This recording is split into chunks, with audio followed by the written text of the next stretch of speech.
तो आज इसमें हमारा टॉपिक है संस्कृति के लक्षण या विशेषताएं। तो इसमें सबसे पहला पॉइंट है कि संस्कृति सीखा हुआ व्यवहार है। संस्कृति सीखा हुआ व्यवहार क्यों है? क्योंकि कोई भी संस्कृति जन्मजात नहीं होती है या फिर न ही वो किसी प्रकार की जैविक विरासत से संबंधित होती है। हमें जो भी व्यवहार सीखते हैं, जो भी संस्कार, जो भी परंपराएं, जो भी रीति रिवाज सीखते हैं, वो हमारे इस समाज में या इस विद्यालय में सीखते हैं। इसलिए संस्कृति सीखा हुआ व्यवहार माना जाता है, क्योंकि संस्कृति किसी व्यक्ति की जन्मजात प्रवृत्ति नहीं है और न ही जैविक विरासत से संबंधित है। इसलिए सामाजिक सीख व अनुभवों पर आधारित संस्कृति ही संस्कृति होती है। ठीक है, परंतु हम सब क्या करते हैं, उस व्यवहार को, उस संस्कृति को न मानकर केवल उस व्यवहार को ही संस्कृति मानते हैं, जो समाज के बड़े समूह की विशेषता बन जाती है। नेक्स्ट है, संस्कृति में हस्तांतरण का गुण है। संस्कृति में हस्तांतरण का गुण है। हस्तांतरण का गुण कैसे है बेटा? क्योंकि हम सभी जानते हैं कि हमारी जो सभ्यता और संस्कृति है वो एक पीढ़ी से दूसरी पीढ़ी में हस्तांतरित होती है। प्रत्येक पीढ़ी का जो ज्ञान अनुभव है उसमें वृद्धि होती है और हमारी संस्कृति भी उसके साथ परिष्कृत या परिमार्जित होती है। इसलिए संस्कृति में हस्तांतरण का गुण है कि एक पीढ़ी आने वाली नई पीढ़ी को विरासत रूप में अपनी सारी संस्कार, अपनी परंपराएं, अपनी रीति सब कुछ सौंप कर अपना ज्ञान, अपना धर्म सब कुछ सौंपती है। इसलिए संस्कृति में हस्तांतरण का गुण है। नेक्स्ट है, संस्कृति समूह का आदर्श होती है। संस्कृति जो है एक किसी भी सामाजिक समूह का आदर्श होती है। प्रत्येक समाज का अपना एक एथोस होता है और वहां पर वो समूह, वो सामाजिक समूह जो है उसी आदर्श को, उसी संस्कृति को महत्व देता है।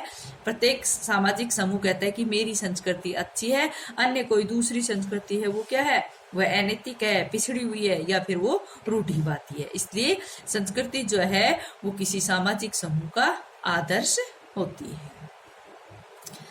नेक्स्ट है, संस्कृति में सामाजिकता का गुण है। संस्कृति में सामाजिकता का गुण कैसे है? क्योंकि संस्कृति जो है वो सामाजिक घटना है और इसका विकास मानवीय अंतःक्रियाओं के माध्यम से होता है। इसलिए संस्कृति एक सामाजिक घटना है। संस्कृति व्यक्ति विशेष की न होकर संपूर्ण समाज की है। इसमें सामाजिक गुण जैसे धर्म है, कानून है, परंपराएं हैं, कला है, साहित्य है, भाषा है, ये सभी गुण इसके अंदर समाहित हैं। और ये सब किसकी बातें होती है? ये सब सारे गुण किस में आते हैं? सामाजिकता में। ठीक है, तो संस्कृति में सामाजिकता का गुण है। नेक्स्ट है, संस्कृति में अनुकूलन का गुण है। अनुकूलन का जैसा दिखा उसको ही ग्रहण कर लिया, अनुकूलन यानी कि परिवर्तनशील है। संस्कृति जो है उसमें परिवर्तनशीलता का गुण पाया जाता है, जिसकी सहायता से भौगोलिक और सामाजिक पर्यावरण के अनुरूप वो बदलती रहती है। ठीक है, अब नेक्स्ट टॉपिक हमारा है संस्कृति और शिक्षा। संस्कृति और शिक्षा, यहाँ पर हम इन दोनों के बारे में पढ़ेंगे कि ये दोनों संस्कृति और शिक्षा एक दूसरे से किस प्रकार से संबंधित है। हम सब जानते हैं कि जो हमारे विद्यालय होते हैं वहाँ पर अलग अलग परंपराओं के, अलग अलग संस्कृतियों के बच्चे आते हैं। प्रत्येक विद्यालय में भिन्न भिन्न संस्कृति और परंपराओं के विद्यार्थी आते हैं और जो बालक अपनी घर से अपनी परंपराओं और अपनी संस्कृति का जो ज्ञान लाते हैं वहां पर आकर उस विद्यालय के अन्य बालकों से वो अंतःक्रियाएं करते हैं और दूसरे बालक भी उन संस्कृतियों और परंपराओं से परिचित होते हैं। इस प्रकार विद्यालय में इस संस्कृति का क्या हो रहा है? विकास हो रहा है। इसीलिए ये माना गया है कि विद्यालय संस्कृति का ज्ञान प्रदान करने का एक स्रोत है। ठीक है, और हम सभी ये भी जानते हैं कि शिक्षा का मुख्य उद्देश्य क्या है? किसी भी बालक को उसको सामाजिक विरासत देना। सामाजिक विरासत जिस समाज में उसका पालन पोषण होता है उसमें, या फिर उसकी संस्कृति प्रदान करना। ठीक है, तो संस्कृति और शिक्षा का संबंध में हम पढ़ेंगे कि प्रत्येक विद्यालय में भिन्न भिन्न संस्कृति एवं परंपराओं के विद्यार्थी होते हैं, जो अपनी संस्कृति व परंपराओं का ज्ञान अपने परिवार से लेकर आते हैं। विद्यार्थी परस्पर अंतःक्रिया के द्वारा एक दूसरे की संस्कृति एवं परंपराओं का ज्ञान प्राप्त करते हैं। इस प्रकार विद्यालय संस्कृति के ज्ञान प्राप्ति का स्रोत बन जाते हैं। कहते हैं, क्या कह रहे हैं कि जो हमारा विद्यालय है उसमें भिन्न भिन्न संस्कृति और परंपराओं के विद्यार्थी वहां पर आते हैं और वो विद्यार्थी दूसरे बच्चों से परस्पर मिलते हैं और उनके साथ अंतः क्रियाएं करती हैं। इस तरह से एक दूसरे की संस्कृति और परंपराओं से वो परिचित होते हैं और उनका ज्ञान प्राप्त करते हैं। इस प्रकार विद्यालय में हमारी संस्कृति के सारे गुण बढ़ रहे हैं, यानी कि एक दूसरे को ग्रहणशीलता में ले रहे हैं। तो ज्ञान प्राप्ति का स्रोत क्या कहलाएगा? विद्यालय कहलाएगा।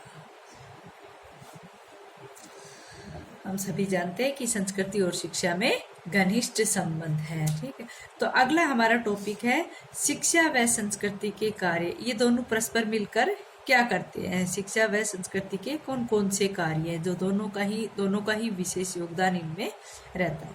तो सबसे पहला इनका कार्य है कि सामाजिक परिवेश में समायोजन। सामाजिक परिवेश में समायोजन, जिस भी बालक को शिक्षा प्राप्त है या उसको अपनी संस्कृति का ज्ञान है, वो सामाजिक परिवेश में समायोजन कर सकता है। क्योंकि संस्कृति में जो रीति रिवाज है, जो परंपराएं हैं, जो या फिर जो व्यवहार करने के प्रतिमान है, वो सारी सम्मिलित होते हैं और हमारा विश्वास, हमारे विचार, निर्णय, ये सब सामाजिक संस्थाएं में निहित होते हैं। इन सब से व्यक्ति को सामाजिक परिवेश में समायोजन करने में सहायता मिलती है। जो सामाजिक परिवेश के जो भी गुण हैं, जो भी विचार है या निर्णय लेने का या फिर विचार विमर्श करने की जो भी क्षमताएं हैं, वो सामाजिक परिवेश में एक प्रकार से सहयोग देती हैं और वो समायोजन करने में हमारी सहायता करते हैं। ठीक है, तो इस प्रकार से व्यक्ति सामाजिक परिवेश में समायोजन कर सकता है और इसमें शिक्षा और संस्कृति का ये महत्वपूर्ण कार्य है। नेक्स्ट है प्राकृतिक परिवेश में समायोजन। एक शिक्षित व्यक्ति या सुसंस्कृतिक व्यक्ति जो होता है, वो प्राकृतिक परिवेश में समायोजन किस प्रकार से करता है कि ये माना जाता है कि जो प्रकृति जो है, सब मनुष्य किसी न किसी प्राकृतिक परिवेश में रहते हैं और उस परिवेश में समायोजन किए बिना उसका जीवन चल नहीं सकता है। इसलिए जिस माहौल में, जिस परिवेश में वो रहता है, उसमें समायोजन करने की प्रक्रिया करने के लिए वो नए नए आविष्कार करता है। वो ही संस्कृति का एक अंग कहलाता है।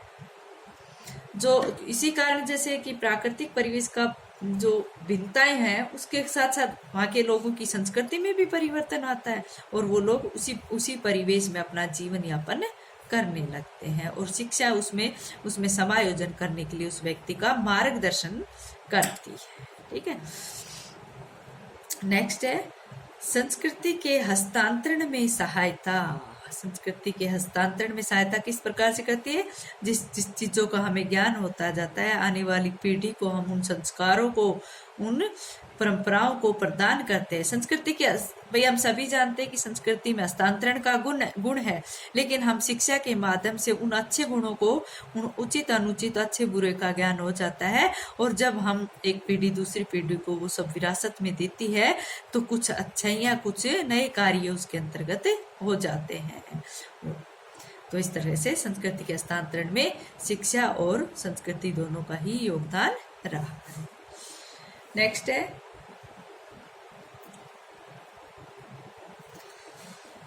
है संस्कृति की निरंतरता में सहायता। संस्कृति की निरंतरता में सहायता का मतलब क्या है? भाई हम सब जानते हैं कि जो प्राचीन समय में आदिम जातियों की जो संस्कृति थी ऑस्ट्रेलिया और अमेरिका में, तो वहाँ पर सांस्कृतिक परंपरा केवल इसलिए नष्ट हो गई थी कि वहाँ के लोग शिक्षित नहीं थे।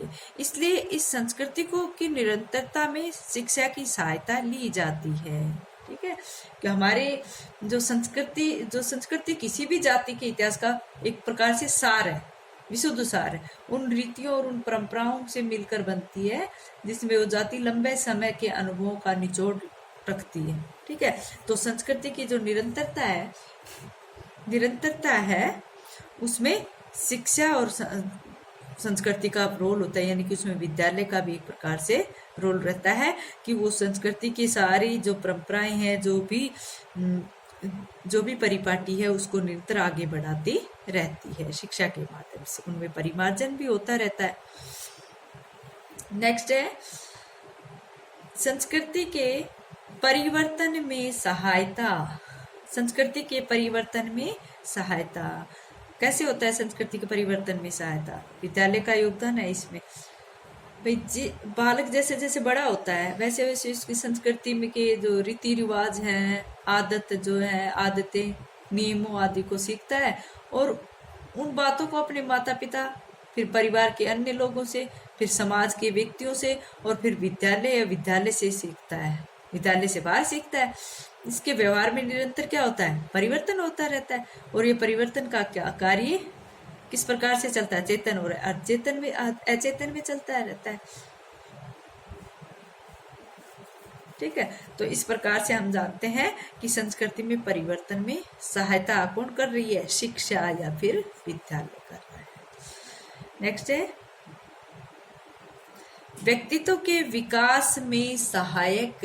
व्यक्तित्व के विकास में सहायक जो हमारी संस्कृति जो है वो समाज से संबंधित है और समाज जिस समाज में उस बालक को पनपने देना है, जिस समाज में उस बालक का लालन पालन होता है, उस समाज का ज्ञान कौन दे रहा है? विद्यालय दे रहा है, क्योंकि विद्यालय की जो परिपाटी है वो भी उस सामाजिक परिवेश से जुड़ी हुई है। इसलिए व्यक्तित्व के विकास में जितने भी सहायक तत्व हैं वो सभी कहाँ से मिल रहे हैं? हमें शिक्षा के माध्यम से प्राप्त हो रहे हैं। और जो ये विकास का कार्य है उसको वो कार्य हम शिक्षा या विद्यालय के बगैर नहीं कर सकते हैं। ठीक है, नेक्स्ट है सामाजिकरण। सामाजिकरण कैसे होता है? भाई कोई भी व्यक्ति, सामाजिकरण का अर्थ यहाँ पर क्या होता है बेटा?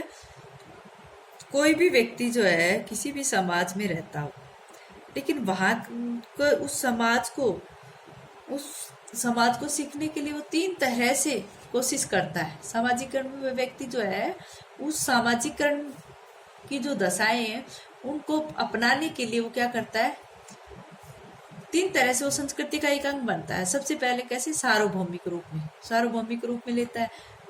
यानी सार्वभौमिक रूप में क्या आता है कि वो उन आदतों, उन विचारधाराओं को सीखता है, उन आदतों, उन विचारों, उन संवेगात्मक प्रतिक्रियाओं को अपनाता है जो समाज के सभी प्रौढ़ व्यक्ति या फिर जो बड़े व्यक्ति हैं वो अपनाते, उन चीजों को अपनाता है।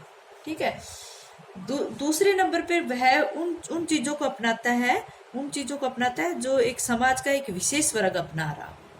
विशेष वर्ग, एक तो वो जो प्रौढ़ व्यक्ति अपना रहे, जो प्रौढ़ व्यक्ति अपनाता है, दूसरा जो एक विशेष वर्ग अपनाता है। ठीक है, और तीसरा कौन सा? वह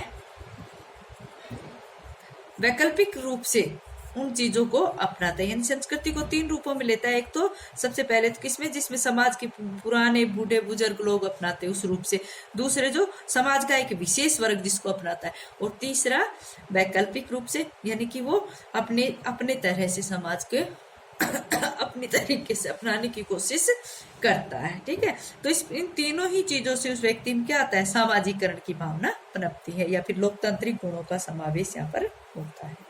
ठीक है, नेक्स्ट है नवीन सृजन। नवीन सृजन, नवीन सृजन कैसे होता है? संस्कृति जो है वो एक क्या है?